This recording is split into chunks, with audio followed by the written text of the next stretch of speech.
चलो भैया, तो लास्ट लेक्चर में हम लोगों ने देखा मैकेनिज्म, मतलब भैया ये इरिथ्रोसिटिक शिजोल्टोसाइड कैसे काम करते हैं।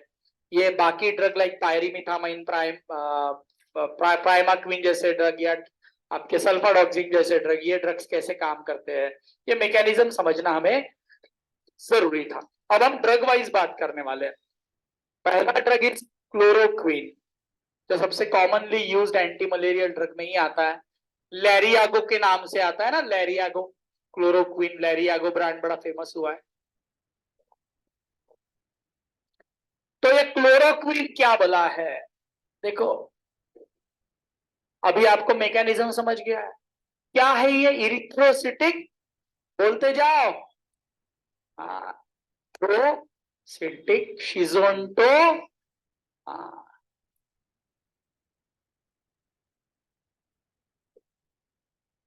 अब इरिथ्रोसिटिक शिजोंटोसाइड है, इसका मतलब क्लिनिकल अटैक को क्योर कर सकेगा ना, क्योर क्लिनिकल अटैक ना, स्पेशली इन 1 to 2 और 3 डोजेस में ही, 1, 2 या 3 डोजेस में ही, 1, 2 और 3 डोजेस में ही क्लिनिकल अटैक क्लियर करने की ताकत इस इरिथ्रोसिटिक शिजोंटोसाइड में है। बराबर। लेकिन ये वाइवेक्स और ओएलए पे काम नहीं कर पाएगा ना, नॉट इफेक्टिव ऑन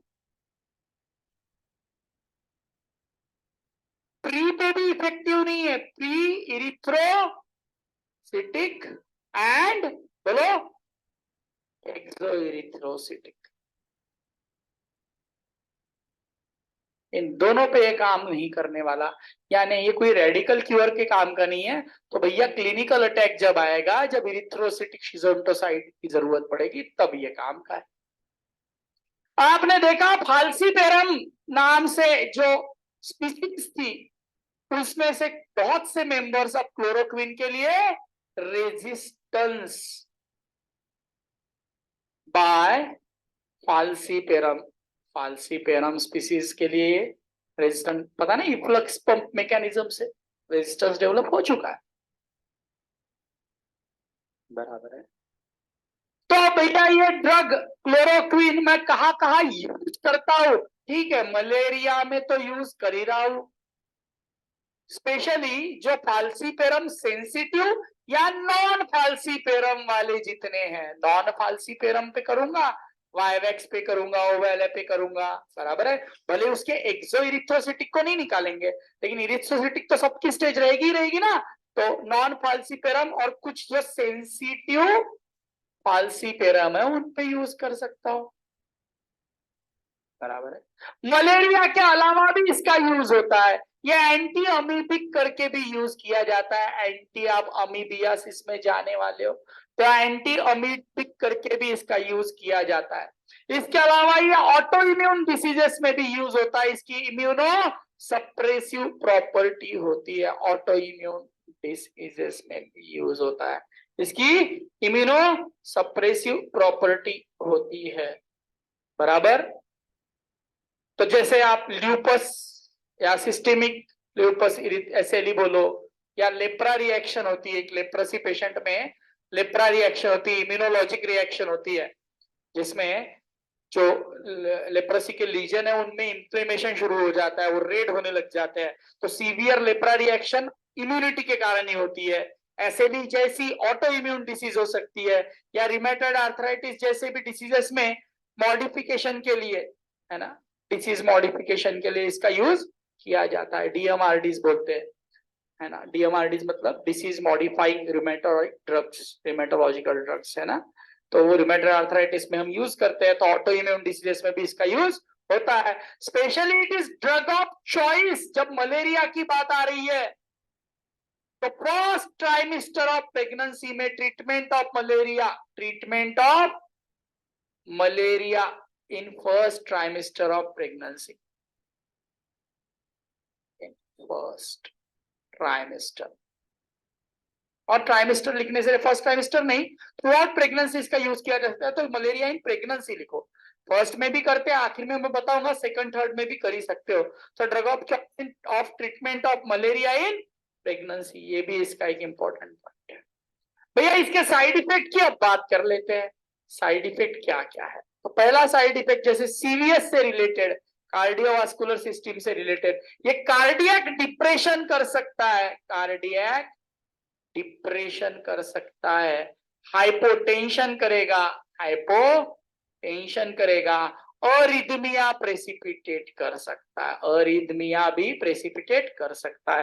तो cardiac depression, hypotension, arrhythmia, serious हो गए, सीएनएस टॉक्सिसिटी देख लेते हैं। तो स्पेशली चिल्ड्रन में सीजर, सीवियर हेडेक, इस तरीके के प्रेजेंटेशन हो सकते हैं, है ना। जीआईटी इफेक्ट भी रहते हैं, जीआईटी इफेक्ट भी रहते हैं इसके। जीआईटी इफेक्ट में नौशिया, वोमिटिंग, एब्डोमिनल पेन जैसे इफेक्ट रहते हैं, इवन ईचिंग भी होती है। वो हाइपर सेंसिटिविटी तो वैसे भी किसी भी ड्रग से हो सकती है, तो नौशिया, वोमिटिंग या एब्डोमिनल पेन जैसे जीआईटी इफेक्ट भी रहते हैं। प्लस आई यानी ऑप्थेल्मोलॉजिकल साइड इफेक्ट भी है, स्पेशली रेटाइनल डैमेज क्लोरोक्विन के कारण हो सकता है। सो आई जस्ट इरेज दिस। तो ऑप्थेल्मोलॉजिकल अगर देखते हैं क्या कर सकता है, रेटाइनल डैमेज कर सकता है, रेटाइनल डैमेज कर सकता है। इसके अलावा क्या कर सकता है, एक बुल्स आई मैक्यूलोपैथी होती है। बुल्स आई मतलब सेंट्रल विजन जो होती है ना, उसके ऊपर इफेक्ट आती है, बुल्स आई मैक्यूलोपैथी कहते हैं। यानी विजुअल डिस्टर्बेंसेस लिख लो आप अभी के लिए, या एक रिलेटेड टू विजन, एक बुल्स आई मैक्यूलोपैथी कहलाता है, यानी विजुअल डिस्टर्बेंसेस आ सकते हैं। बुल्स आई मैक्यूलोपैथी, रेटाइनल डैमेज जैसे ऑप्थेल्मिक साइड इफेक्ट भी होते हैं, बराबर है। But this is again drug of choice, treatment of malaria in pregnancy. Even other minor side effect भी है, जैसे पोरफायरिया नाम की एक बीमारी है, रेयर डिसीज है, कॉपर मेटाबॉलिज्म में डिफेक्ट होने से होने वाली, ये उसे और कॉम्प्लिकेट करता है। यानी जिसे पोरफायरिया है, कॉम्प्लिकेट पोरफायरिया, उसे नहीं देना चाहिए। ये नेल का और म्यूकस का हाइपरपिगमेंटेशन कर सकता है, nail and mucous hyperpigmentation कर सकता है। ऐसे माइनर साइड इफेक्ट भी देखे गए हुए हैं, नेल एंड पिगमेंट का हाइपर पिगमेंटेशन। इसके अलावा एक इंपॉर्टेंट चीज जो इसके बारे में आपको पता होनी चाहिए, it has largest volume of distribution. जो एंटी मलेरिया ड्रग है उसमें सबसे largest volume of distribution, more than 1300 litre, more than 1300 litre का होता है। तो इस तरीके से कुछ पॉइंट जो क्लोरोक्विन के बारे में पता होने चाहिए कि फाल्सीपेरम को छोड़ के, लेकिन चलो कुछ सेंसिटिव फाल्सीपेरम भी हो ही सकते हैं, उनमें भी दे सकते हो। मोस्टली नॉन फाल्सीपेरम में, वाइवेक्स हो, वैल्यू, इनमें, है ना, स्पेशली क्लिनिकल अटैक को क्योर करने के लिए, यानी फीवर आने लग गया, हीमोलिसिस होने लग गया, तब के लिए, है ना, ये इरिथ्रोसाइटिक शिजोंटोसाइड है जो पोटेंट है, 1, 2 या 3 डोजेस में भी इफेक्टिव हो सकता है। वैसे प्री इरिथ्रोसाइटिक और एक्सो इरिथ्रोसाइटिक पे कोई काम नहीं करेगा, यानी वाइवेक्स और ओएलए को रेडिकली क्योर नहीं करेगा, बस उनका क्लिनिकल अटैक ठीक करेगा। वो अगर वहां बैठे हैं तो आगे जाके कभी भी रिलैप्स आ सकता है। तो ये आपको सीखना था, किसके बारे में, क्लोरोक्विन के बारे में। Next drug is quinine. Next drug क्या है, क्विनिन नाम का ड्रग है। It is not used routinely, not used routinely, routine use नहीं करते हैं, बिकॉज क्या कारण है, लेस इफेक्टिव, उतना इफेक्टिव नहीं है as such as chloroquine, more toxic, आगे मैं टॉक्सिसिटी बताऊंगा, मोर टॉक्सिक।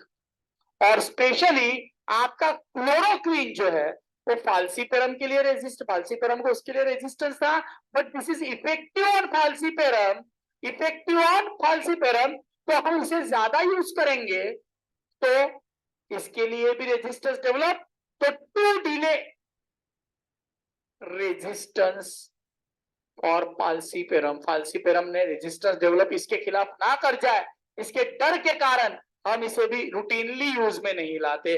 बट यहाँ drug of choice in falciparum, specially जो क्लोरोक्विन रेजिस्टेंट फाल्सीपेरम है उसमें, यानी आपके सेरिब्रल मलेरिया में जो काम का ड्रग रहेगा वो रहेगा आपका quinine. Even it is safe in pregnancy, भले ही not drug of choice in pregnancy, but अगर फाल्सीपेरम है, प्रेग्नेंट लेडी को है, तो क्लोरोक्विन देके कोई काम नहीं है, क्योंकि भले ही ड्रग ऑफ चॉइस है लेकिन फाल्सीपेरम तो सेफ इन प्रेगनेंसी। तो फाल्सीपेरम प्रेगनेंसी में अगर है तो आप इसका यूज कर सकते हो। फाल्सीपेरम अगर प्रेगनेंसी में है तो इसका यूज कर सकते हो, तो it is safe in pregnancy. बराबर। इससे जो एडवर्स ड्रग रिएक्शन होती है, यानी जो साइड इफेक्ट होते हैं, मैं सिंपली साइड इफेक्ट लिखता हूं, है ना। एक होता है सिंकोनिज्म सिंड्रोम कहते हैं, सिंकोनिज्म सिंड्रोम कहते हैं, क्योंकि ये जिस ट्री से मिलते हैं उसे सिंकोना ट्री कहते हैं। जिस ट्री से आपका क्विनिन बनने वाला है उसे सिंकोना। तो ये लार्ज डोज में अगर दिया जाए, इन लार्ज डोज, तो जो सिंड्रोम होता है उसे कहते हैं सिंकोनिज्म सिंड्रोम। इसमें होता क्या है, तो central side effect like vertigo, tinnitus, visual disturbances, headache, ये सब इस सिंड्रोम में देखा जाता है।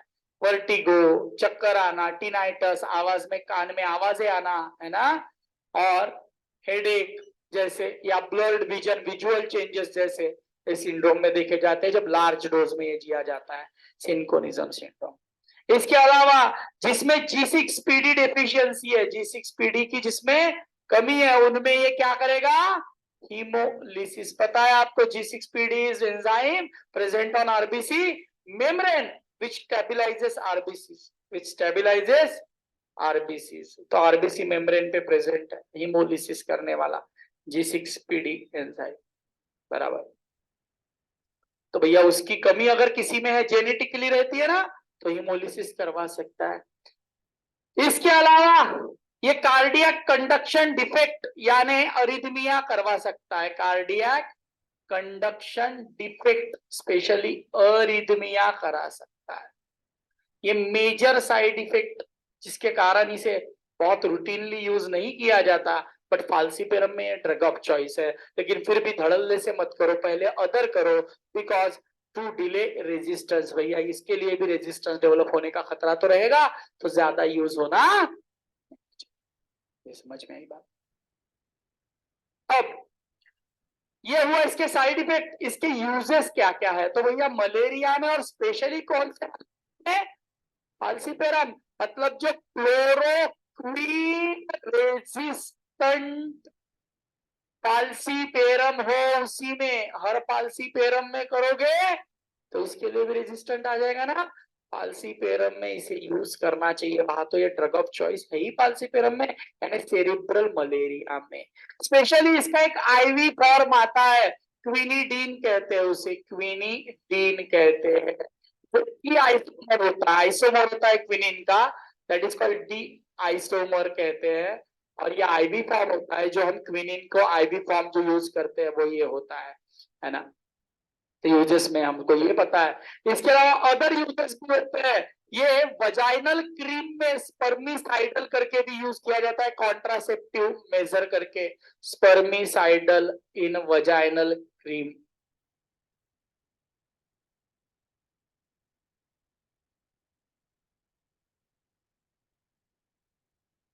स्पर्मिसाइडल इन वजाइनल क्रीम। इसके अलावा ये नॉक्चर्नल क्रैम्प, यानी जो पैरों में रात में जिन लोगों को क्रैम्पिंग ज्यादा होती है, उस पेन को कम करने में भी इसका यूज है, लेकिन रूटीनली यूज नहीं करना चाहिए इन चीजों के लिए। उल्टा एफडीए, यूएस एफडीए ने वार्निंग जारी की है, डू नॉट यूज इट, क्योंकि ऐसे तो नॉक्चरनल क्रैम्प के लिए यूज करने लग गए, और इथमिया जैसे life threatening side effect, haemolysis जैसे कंडीशन इससे होती है। तो अल्टीमेटली ऐसी चीजों में भले ही ये काम करता है, बट इसका यूज रिकमेंड नहीं किया जाता। बराबर है। तो इस तरीके के इसके यूजेस है, समझे। So this is about quinine. Next drug is mefloquine. Drug is mefloquine. कहा था ये, अगेन इरिथ्रोसाइटिक शिजोंटोसाइड में। This is rapidly acting erythrocytic rapidly acting erythrocytic schizonticide, rapidly acting erythrocytic schizonticide. ये क्लिनिकल अटैक यानी जो attack आ रहा है उसे सिंगल डोज में भी क्योर कर सकता है, इतना रैपिडली एक्टिंग है। Can cure clinical attack even in single dose में भी कर सकता है, इतना ही है। ये प्रोफाइल एक्सिस और ट्रीटमेंट दोनों में यूज किया जा सकता है, in prophylaxis and treatment of malaria, especially falciparum यानी क्लोरोक्विन रेजिस्टेंट फाल्सीपेरम लिख देता हूं, यानी जो उसे रेजिस्टेंट है उसमें ये यूज करो, बराबर है। रेजिस्टेंट फाल्सीपेरम में ये यूज किया जा सकता है in profile axis as well as treatment. Even single dose of mefloquine is said to be effective. When it comes to side effect of mefloquine, तो ब्रैडीकार्डिया हो सकता है। क्या कर सकता है? इसलिए it is contraindicated with beta blockers और कैल्शियम चैनल ब्लॉकर लाइक वेरापेमिन, डिल्टियाजेम, जो कार्डियक डिप्रेशन करते हैं उनके साथ इसे देना नहीं चाहिए। Bradycardia, seizure, central side effect like seizure, even साइकोसिस, ये भी देखे गए हुए हैं। सीजर, साइकोसिस जैसे भी साइड इफेक्ट इसके साथ देखे गए हैं। कौन है ये? मेफ्लोक्विन, बराबर है, schizonticide, rapidly acting. Next drug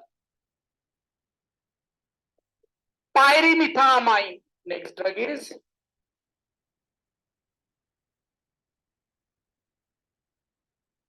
क्या था? पायरिमिथामाइन कैसे काम करता था? एंटी फॉलेट ड्रग था ना, है ना।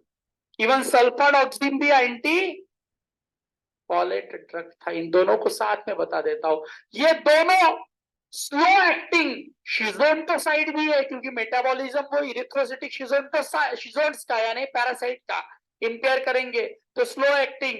और ये खाली इरिथ्रोसिटिक पे भी नहीं, प्री इरिथ्रोसिटिक पे भी काम करते थे, गमेटोसाइडल स्टेज पे भी यानी गमेटोसिटिक स्टेज पे भी काम करते थे। तो भैया ये ड्रग जो होते हैं ये स्लो एक्टिंग है, स्लो एक्टिंग ड्रग है, वीक एक्टिंग ड्रग है। वीक इनकी एक्शन होती है, इनकी एक्शन वीक होती है, ऐसे ये ड्रग है। जो पायरिमिथामाइन होता है because it is weak action, तो ये कोई क्लिनिकल अटैक ठीक करने में यूज नहीं किया जा सकेगा ना, वीक एक्शन है, तो इसे सिर्फ प्रोफाइल एक्सिस में यूज किया जाता है। किस में यूज किया जाता है? प्रोफाइल एक्सिस में यूज किया जाता है, not to cure clinical attack. 25 milligram का weekly pyrimethamine 25 milligram per week for about 10 week के लिए दिया जाएगा। 25 milligram per week for about 10 weeks के लिए दिया जाएगा, बराबर। सल्फाडॉक्सिन भी ऐसा ही है, it is again slow weak, है ना। अकेला ये भी कुछ नहीं कर सकता, क्योर नहीं कर सकता, लेकिन जब इनकी कॉम्बिनेशन यूज की जाती है इन दोनों की, तो वो फास्ट एक्टिंग बन जाती है। तो कॉम्बिनेशन जो है ये और ये यूज की जा सकती है टू क्योर क्लिनिकल अटैक। ये क्लिनिकल अटैक क्योर करने में यूज की जा सकती है। वैसे तो दोनों वीक है, दोनों स्लो एक्टिंग है, दोनों वैसे इंडिविजुअली देखे जाए तो कुछ नहीं, लेकिन पायरिमिथामाइन के साथ सल्फाडॉक्सिन सुप्रा एडिटिव एक्शन देता है। पता है ना सुप्रा additive, we learned it in pharmacodynamics. When combination of drug is done, then action can be synergistic में additive or supra additive. Even the combination is much more effective than individual drug. So combination has supra additive action. It can be used to cure clinical attack and combination become faster acting. बराबर। जैसे पायरिमिथामाइन, सल्फाडॉक्सिन जैसे drug काम करते हैं। Next is primaquine. Next drug is primaquine. हमने देखा था क्या काम करता है, कैसे करता है। करता तो प्री पे भी है, प्री इरिथ्रो इरिथ्रोसिटिक पे भी है, करता तो एक्सो इरिथ्रोसिटिक पे भी है, और इवन गमेटोसाइट पे यानी गमेटोसाइडल एक्शन भी होती है, यानी ट्रांसफर होने से भी रोकेगा, है ना। इसके अलावा रेडिकल क्यूर ऑफ बाइवैक्स और ओवेले में भी यूज होगा, एक्सो इरिथ्रोसिटिक स्टेज ना। इसके अलावा प्री इरिथ्रोसिटिक ऑफ सबके इसमें यूज हो सकता है, बाइवैक्स हो, ओवेल हो, फाल्सीपेरम हो, सबके साथ ही प्री इरिथ्रोसिटिक स्टेज तो रहेगी, उनमें यूज हो सकता है। काम कैसे करता था? बाय जनरेटिंग, बोलो लिखा है तब, हाँ, रिएक्टिव ऑक्सीजन स्पीसीज, है ना, बराबर, डैमेज करेगा ना फूड वैक्यूल्स को, रिएक्टिव ऑक्सीजन स्पीसीज जनरेट करके काम करता है। But this is contraindicated in specially G6PD की डेफिशिएंसी अगर है तो ये देना, plus pregnancy, it is contraindicated even in pregnancy में भी इसका यूज होना नहीं चाहिए, कॉन्ट्राइंडिकेटेड इन प्रेगनेंसी, हीमोलिसिस कर सकता है, इसलिए G6PD डेफिशिएंसी में भी इसका यूज नहीं होना चाहिए। ये बाइवैक्स ओवेल, ये रेडिकल क्यूअर बताया अभी मैंने, radical cure of vivax plus ovale दोनों में यूज हो जाएगा, प्लस पीरिथ्रोसिटी फाल्सीपेरम में यहाँ पे भी यूज हो जाएगा, और यहाँ पे भी गमेटोसिटिक स्टेज में भी फाल्सीपेरम में यूज हो ही जाएगा, प्लस बाइवैक्स ओवेल में यहाँ भी होगा, और रेडिकल क्यूअर, इसलिए स्पेशली रेडिकल क्यूअर के लिए मैं यूज करूंगा ही करूंगा, नो डाउट। ट्राइमाक्विन, बराबर। इसके बाद आता है आर्टेमिसिनिन डेरिवेटिव्स, क्या क्या है? आर्टेमिसिनिन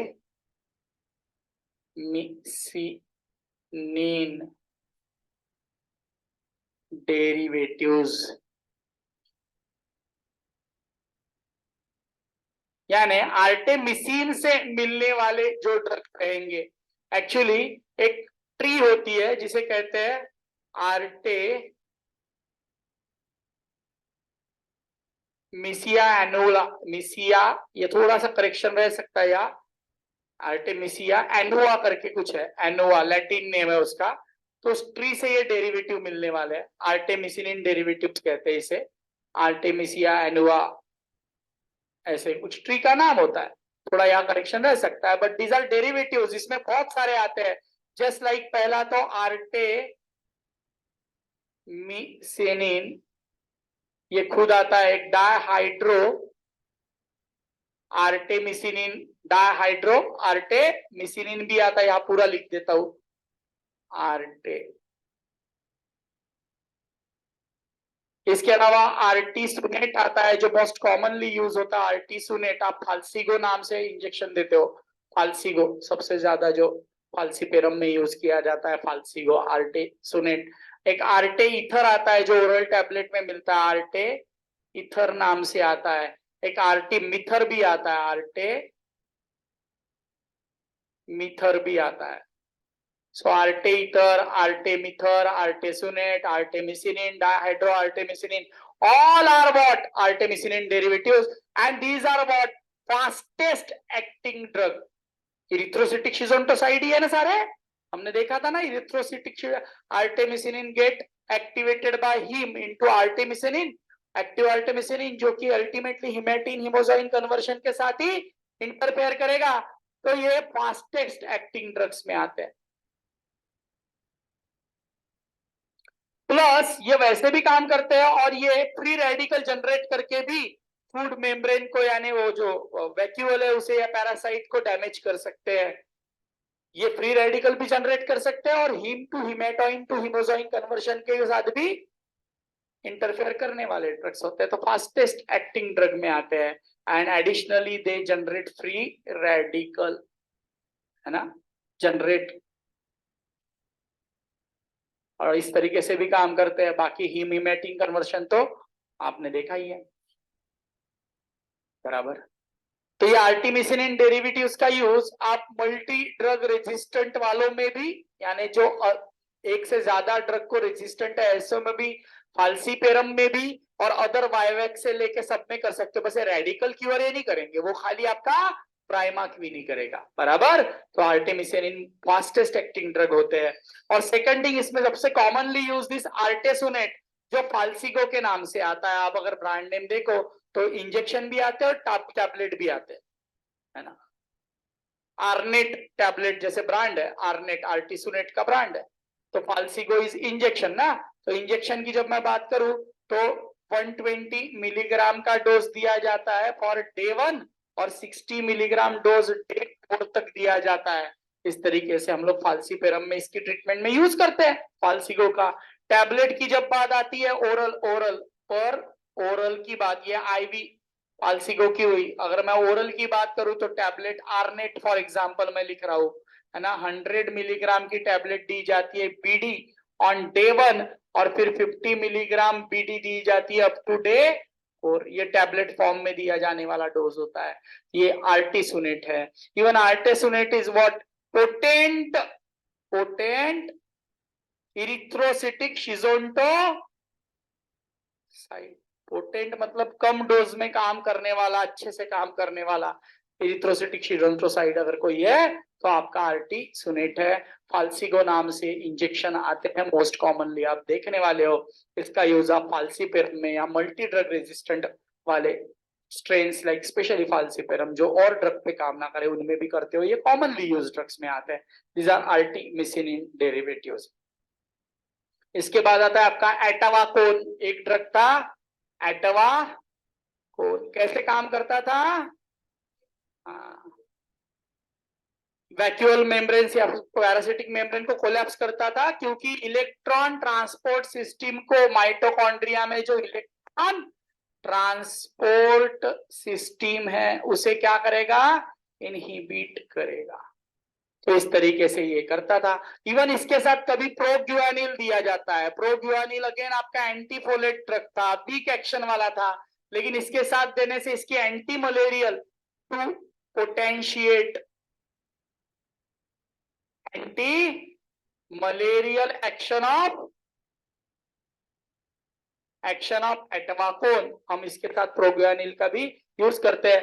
ये एटवाकोन खाली मलेरिया में यूज नहीं होता, ये एक इन्फेक्शन है जो इम्यूनो कॉम्प्रोमाइज होस्ट में जो बैक्टीरियल इन्फेक्शन बहुत कॉमनली दिखा जाता है, निमोनिया का टाइप होता है वो बैक्टीरियल, उसमें इसका यूज लाइक नीमोसिस्टिक जीरोवेसी निमोनिया कहते हैं ये क्लासिकली, या निमोसिस्टिक कैरिनी निमोनिया भी कहते हैं। एक निमोसिस्टिक जीरोवेसी या निमोसिस्टिक कैरिनी निमोनिया कहते हैं। ये इम्यूनो कॉम्प्रोमाइज्ड होस्ट यानी एड्स वाले पेशेंट में देखे जाते हैं। या इसके अलावा टॉक्सोप्लाज्मा गोनोरी, क्या था ये टॉक्सोप्लाज्मा? इसके पहले सुना है आपने? टेट्रासाइक्लिन का यूज जब सीख रहे थे टॉर्च इन्फेक्शन में, टॉक्सोप्लाज्मा गोनोरी, टॉक्सोप्लाज्मोसिस, रिकरेंट अबॉर्शन करा सकने वाला, है ना। नॉट टेट्रासाइक्लिन, मैक्रोलिड में देखा था आपने, एजिथ्रो का यूज देखे थे ना, उसमें स्पाइरोमाइसिन जो था ड्रग ऑफ चॉइस था, स्पिरोमाइसिन अगर याद आ रहा है तो, है ना। तो टॉक्सोप्लाज्मा गोनोरी अंडर कुक्ड फूड में से होने वाला, कैट फीसेस में से आने वाला, है ना, फिश या under cooked meet, pork, beef, इनसे आने वाला, रिकरेंट अबॉर्शन कराने लायक। इस प्रोटोजोल इन्फेक्शन के लिए भी एटवाकोन का यूज किया जाता है, not just for anti malarial action but for these actions also atovaquone. इसके बाद आता है ल्यूमेफेंट्रिन या हैलोपेंट्रिन नाम से। नेक्स्ट है ल्यूमेफेंट्रिन या हैलोपेंट्रिन नाम से ड्रग आता है। भैया ल्यूमेफेंट्रिन, हैलोपेंट्रिन, ये भी इरिथ्रोसिटिक शिजोंटोसाइड थे अगर आपको याद आ रहा है तो, है ना। इरिथ्रोसिटिक शिजोंटोसाइड है। और अगेन ये पोटेंट या फास्ट एक्टिंग वाले इरिथ्रोसिटिक शिजोंटोसाइड्स में ही आते हैं, है ना। Fast acting potent erythrocytic schizonticides में आते हैं। इस ल्यूमेफेंट्रिन या हैलोपेंट्रिन को along with oral treatment, ACT treatment बोलते हैं उसे, एसीटी ट्रीटमेंट, है ना। Artesunate, artemisinin combination treatment, artemisinin combination treatment यानी क्या? तो जब आप हेलोफेंट्रिन या ल्यूमेफेंट्रिन की टैबलेट देखते हो तो उसमें एक आर्टेमिसिनिन, स्पेशली आर्टेमिथर का यूज किया रहता है, जो कि आर्टेमिसिनिन था ना, आर्टेमिथिन के साथ इसका यूज किया जाता है, ल्यूमेफेंट्रिन या हेलोफेंट्रिन का, है ना, आर्टेमिथर के साथ यूज किया जाता है, जिसे एसीटी यानी आर्टेमिसिनिन कॉम्बिनेशन ट्रीटमेंट कहते हैं, यहाँ यूज करते हैं। और अगेन ये पोटेंट है, फास्ट एक्टिंग है, ये काफी इफेक्टिवली फाल्सीपेरम से लेके फिर वो रेजिस्टेंट फाल्सीपेरम क्यों ना रहे, ओरल टैबलेट फॉर्म में आ जाता है, रेजिस्टेंट फाल्सीपेरम क्यों ना रहे, उन पे इसका यूज किया जा सकता है ना। लेकिन फिर भी इसे कीमो प्रोफाइल एक्सिस में यूज नहीं करते। प्रोफाइल एक्सिस में आपको यूज करना है तो आप कौन profile axis, casual profile axis में पायरिमिथामाइन, प्रोग्रानिल, प्राइमाक्विन ये सब यूज करते थे ना। This is not used chemo. Even mefloquine का यूज भी प्रोफाइल एक्सिस और ट्रीटमेंट में होता था, मेफ्लोक्विन का, but is not used in chemo prophylaxis में इसका यूज नहीं करते। The reason is it has erratic bioavailability, यानी इसकी बायो अवेलेबिलिटी कुछ फिक्स नहीं रहती, चेंज होती रहती है। बायो अवेलेबिलिटी चेंज होते रहती है, मतलब आज कुछ और बायोअवेलेबिलिटी है, कभी भी चेंज हो सकती है। और दूसरा ये कार्डियो टॉक्सिक भी होता है, कार्डियो टॉक्सिसिटी। इन दो कारणों से इसका मैं कीमो प्रोफाइल एक्सिस में यूज नहीं करूंगा, बल्कि मेफ्लोक्विन का यूज करूंगा, प्राइमाक्विन का यूज करूंगा। इसका यूज मैं कीमो प्रोफाइल एक्सिस में नहीं करूंगा। इस तरीके से ल्यूमेफेंट्रिन या हेलोफेंट्रिन नाम का ड्रग है। तो हमने कौन कौन से ड्रग देखे शुरुआत से? पहला देखा chloroquine, which was drug of choice in treatment of malaria in pregnancy. Chloroquine के लिए फाल्सीपेरम को रेजिस्टेंस आ चुका है, इसीलिए नेक्स्ट ड्रग जो drug of choice in resistant falciparum था वो था quinine, which was again safe in pregnancy. But quinine routine use में ना लाते हुए हम लोग उसे रिजर्व रखते हैं, क्योंकि इससे रेजिस्टेंस ना हो जाए। दूसरा, इसका इफेक्ट क्लोरोक्विन से तो कम ही है, तो क्विनिन को पहले यूज करने की जगह क्लोरोक्विन, अगर रेजिस्टेंट ही रहा तो बात की बात है ना। और टॉक्सिसिटी, सिंकोनिज्म सिंड्रोम, है ना, अरिदमिया, ये सारे देखे थे ना हमने, टॉक्सिसिटी है, तो इस कारण से हम यूज नहीं। थर्ड वन मेप्रोक्विन, जो कि प्रोफाइल एक्सिस और ट्रीटमेंट दोनों में यूज कर सकते हो। रैपिडली एक्टिंग शिजोंटोसाइड था, सिंगल डोज में भी काम कर सकता है, ऐसा शिजोंटोसाइड था। इसके बाद पायरिमिथामाइन, जो कि स्लो और वीक एक्शन था, इसलिए प्रोफाइल एक्सिस में ही यूज करते थे। पायरिमिथामाइन प्रोफाइल एक्सिस में, क्लिनिकल अटैक ट्रीट नहीं। वैसे सल्फाडॉक्सिन भी वीक और स्लो एक्टिंग था, लेकिन सल्फाडॉक्सिन और पायरिमिथामाइन का कॉम्बिनेशन फास्ट एक्टिंग था, जो क्लिनिकल अटैक को क्योर कर सकता है। इसके बाद प्राइमाक्विन आपने देखा, जो कि स्पेशली रेडिकल क्यूर में ज्यादा काम का है ना, वाइवेक्स और ओवैलेकी, क्योंकि हिप्नोजॉइड पे काम करता है, तो प्राइमाक्विन आपने देखा। इसके बाद आर्टेमिसिनिन, मिसेनिन डेरिवेटिव्स देखे आपने, जिसमें आप आरटी सुनेट का यूज करते हो, अगेन पोटेंट शिजोंटोसाइड आर्टेसुनेट। वैसे आर्टेमिथर, आर्टेइथर भी है, आर्टेमिसिनिन इटसेल्फ एंड डायहाइड्रो आर्टेमिसिनिन, ये भी देखे हमने। इसके बाद हाँ, एटावा कोन, आठवा कोन, एटावा कोन,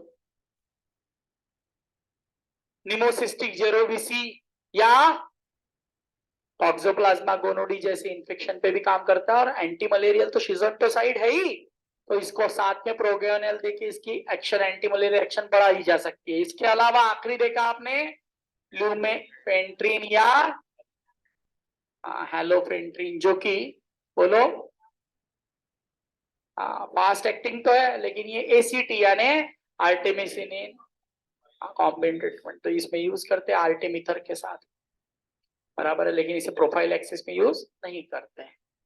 इसके अलावा भी कुछ और ड्रग होते हैं जो एंटी मलेरियल एक्शन प्रोफाइलैक्सिस में स्पेशली या with this anti malarial drug secondary करके सपोर्टिव यूज किए जाते हैं, जस्ट लाइक टेट्रासाइक्लिन ग्रुप का डॉक्सीसाइक्लिन का भी यूज किया जाता है ना। तो ऐसा भी ड्रग होता है, इक्का दुक्का है, जिसमें डॉक्सीसाइक्लिन आप कॉमनली देखते हो। तो ये हुए हमारे एंटी मलेरियल ड्रग। एक ब्रेक लेंगे और ब्रेक के बाद हम लोग एक रेजिमेंट समझने की कोशिश करते हैं। क्या रेजिमेंट? कि भैया किस तरीके से मलेरियल ट्रीटमेंट दी जाती है, मेल में, फीमेल में भी, non pregnant female, pregnant female में, वाइवेक्स में क्या, फाल्सीपेरम में क्या, मिक्स्ड इन्फेक्शन में क्या, जिसमें वाइवेक्स और फाल्सीपेरम दोनों है, सस्पेक्टेड केस है, प्रूव नहीं हुआ है, उनमें क्या दे सकते हो, है ना, कॉम्प्लिकेटेड में क्या दे सकते हो, नॉन कॉम्प्लिकेटेड में क्या सकते हो, प्रोफाइलैक्सिस, कीमो प्रोफाइलैक्सिस कैसे दिया जाता है, इन्हीं ड्रग्स के बारे में, लेकिन थोड़ा सा एक शॉर्ट में हम लोग 10 to 15 मिनट में देखेंगे। I am taking a break now.